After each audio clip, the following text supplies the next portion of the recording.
Ваши високопреосвещенства, ваши преосвещенства, драги браќа сослужители, народе Божи. Привилегирана е онаа генерација што може да слави вакви долговековни јубилеи. 1000 години се многу споредено со човековиот живот, кој просечно е помеѓу 70 и 80 години, како што вели псалмопејачот. Но што се 1000 години за Бога? Тие не се ниту капка во океанот на вечноста со кој господари единствено Светата Троица, но од друга страна 1000 години јубилеј на една црква не е ниту неважен, ниту беззначаен пред Бога. Тоа е точно половина од времето, откако Бог постана како еден од нас, половина од времето откако Христос ја прими на себе оваа створена природа со една и единствена цел, да ја подари вечноста.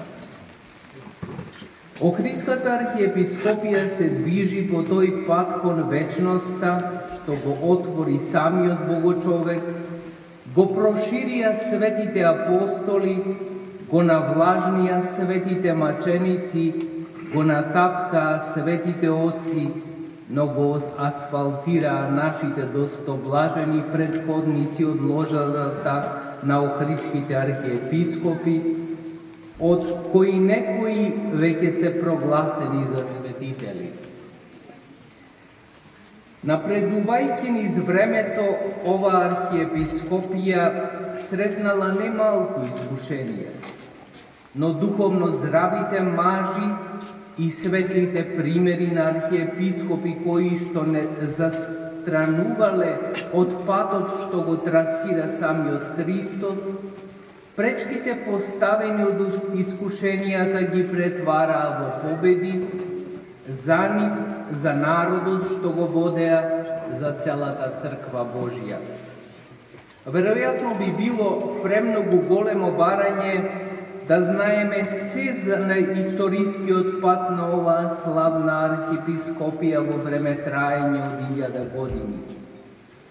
Но оние епизоди што историјата успеала да ги забележи се доволни за да се направи достоверна реконструкција на развојот на црковниот живот на териториите што биле под јурисдикција на оваа црква. Административно основана е од царот Василий II Бугароубиец во 1018 година и неизината предходничка на овие простори прва Јустинијана била основана од цар, како што била основана од цар и Синајската архиепископија. Тоа се 3 цркви во историјата на црквата што се административно основани од цар. Велиме административно, зашто црковно, уште од најрани векови било христијанството на овие простори и биле заквасени со евангелска проповед и живот според неа. Некои од епископите на Хераклеја, денешна Битола, Стоби, денешен Велес, Баргала, денешен Штип, Скупи, денешно Скопје, Тивериополис, денешна Струмица, подписници се на актите од вселенските и помесните собори.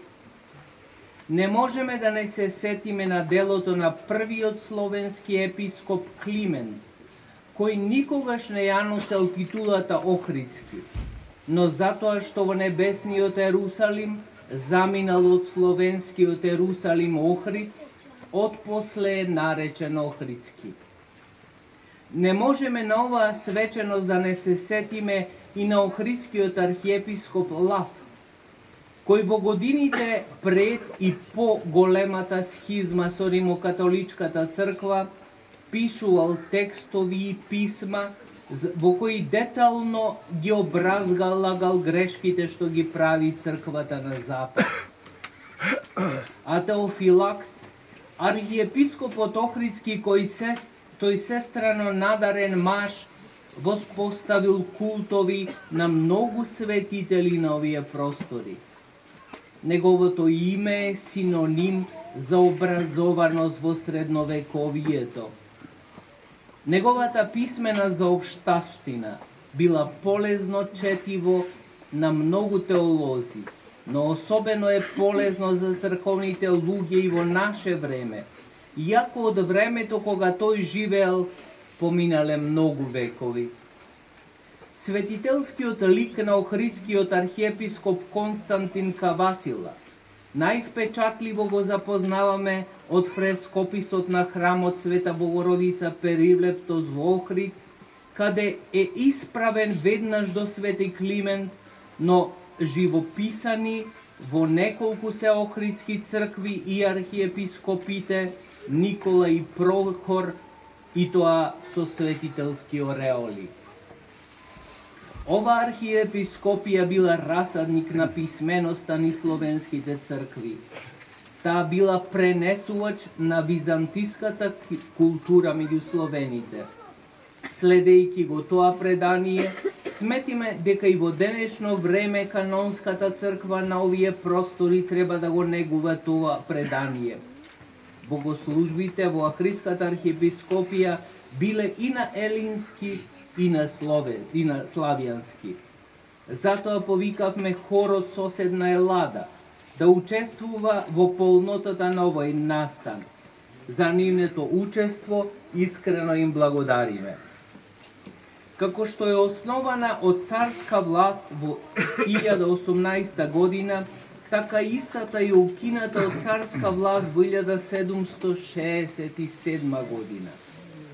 Така континуитетот на непрекинато административно постоење е укинат веќе неколку векови. Тоа нормално не значи дека била укината црквата, зашто црквата може да ја укине само тој што ја основал, а тоа е Христос. Но организацијски, како автокефална црква, Охридската архиепископија не постои веќе полни 251 година. Безбожната комунистичка власт во тогашна Југославија дозволи на овие простори да се организира подвластена на режимот национална црква, но таа како комунистичка беше препозната од сите православни цркви и истата не беше призната ни тогаш, а останува непризната и денес. Етнофилетизмот направи и се уште прави големи замешателства во црквата. Тој е осуден на соборот во Константинопол во 1872 година, но за жал од 19 век до ден денес не исчезнал од црквата. Се толерира веќе век и половина, ама во последно време некои во црквата од само ним познати причини, како да подзабораваат на тоа. Неприфатливо е, дури и лицемерно, цркви кои долги години биле во раскол, без покаяние, да бидат прифаќани, па дури и наградувани само затоа што биле упорни во расколот. Ако се сетиме дека црквата се раѓала низ мачеништво, најпрво врз првомачеништвото Христово, а потоа врз мачеништвото на неговите апостоли и на оние кои биле подготвени да страдаат за верата, нема да не чуди зошто единствениот критериум за авторитет во црквата е подготвеноста за мачеништво. Црквата обстојувала низ најневозможни ситуации, само затоа што била подготвена за сведочење со крв. Првиот кој направи покрстување на охриѓани, уште во 3 век по Христа, во тогашен Лихнидос беше свештеномаченикот Еразмо. Тој постави класец на овие простори, да знаеме како се втемелува црква, која доколку е втемелена на маченишка крв, искушенијата не можат да ја расплатат. Православната Охридска архиепископија, која денес е канонска црква на дел од просторите што некогаш биле под јурисдикција на Охридската архиепископија, е автономна црква во канонското подрачје на Српската православна црква. Таа не е основана од цар, но автономијата ја добива по канонски пат од онаа црква што имала право да ја даде таа автономија. Од една страна, таа е обврзана да го чува преданието на славната Охридска црква, но од друга страна да знае како се сведочи словото во сегашноста, на патот кон мирното пристаниште на Царството Божјо.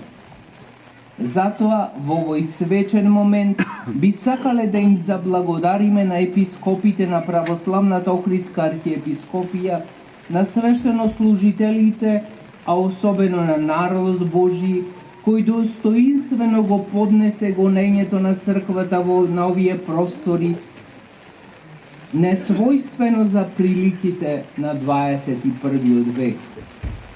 Но токму овој народ е зачуден, а не помалку и ние епископите и свештенослужителите.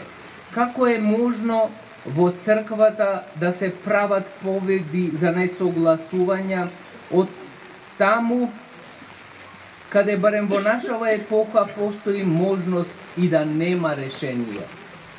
Не е возможно да немаме грижа за она што се случува во црквата, па било тоа да е било каде во светот.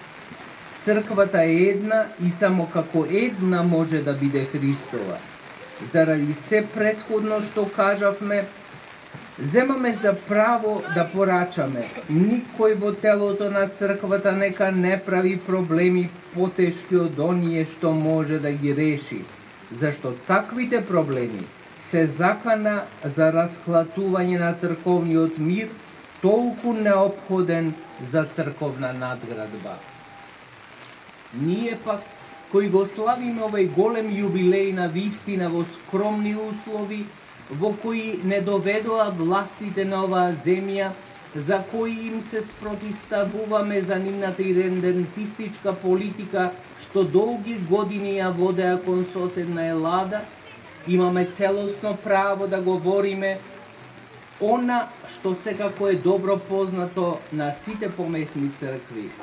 Нема ништо поважно од единството на црквата, во верата, во догматите, во канонскиот поредок. Схизмата е проблем на целата црква. Таа не е проблем само на оние што се одвоиле. Таа е проблем и за оние од кои се одвоиле. Затоа разбирлива е грижата на првотроната црква за зачувување и залечување на сите расколи што постојат во православието, но никој не може да оправда исцелување на некој раскол преку правење на друг. Затоа треба да се свика нов свети голем синод, кој би ги исправил слабостите на претходниот. Јубилејот што го славиме треба да не направи одговорни сите што живееме во оваа држава, сериозно да пристапуваме кон историјата и историските факти. За жал, непочитувањето токму на тие историски факти, историската вистина, не може да се манипулира, особено не во времето на нашата современост. Едноставно тоа толку брзо тече, што не остава непополнети празнини за фалсификати и невистини. Ја ползуваме приликата да заблагодариме на представниците на помесните цркви, што не удостоија со нивното учество на оваа литургиска прослава. Но оваа прослава не е само наша. Оваа прослава е на целата црква Божја, што живее како едно тело, како еден организам. Охридската архиепископија функционира како помесна црква, но секогаш во единство со едната соборна и апостолска црква. Во ниту еден момент на историјата не била во раскол. Затоа посакуваме ова да биде повод, расколот во кој се наоѓаат нашите браќа во оваа држава да биде надминат, но секако врз еклесиолошките и канонските начела кои ги пази православната црква. Некоја друга генерација ќе слави уште поброени јубилеи на Охридската архиепископија. Веќе да не го споменува проблемот со схизмата, токму зашто овај јубилеј ќе не направи посериозни сите кои можеме да придонесеме за надминување на оваа неприродна состојба.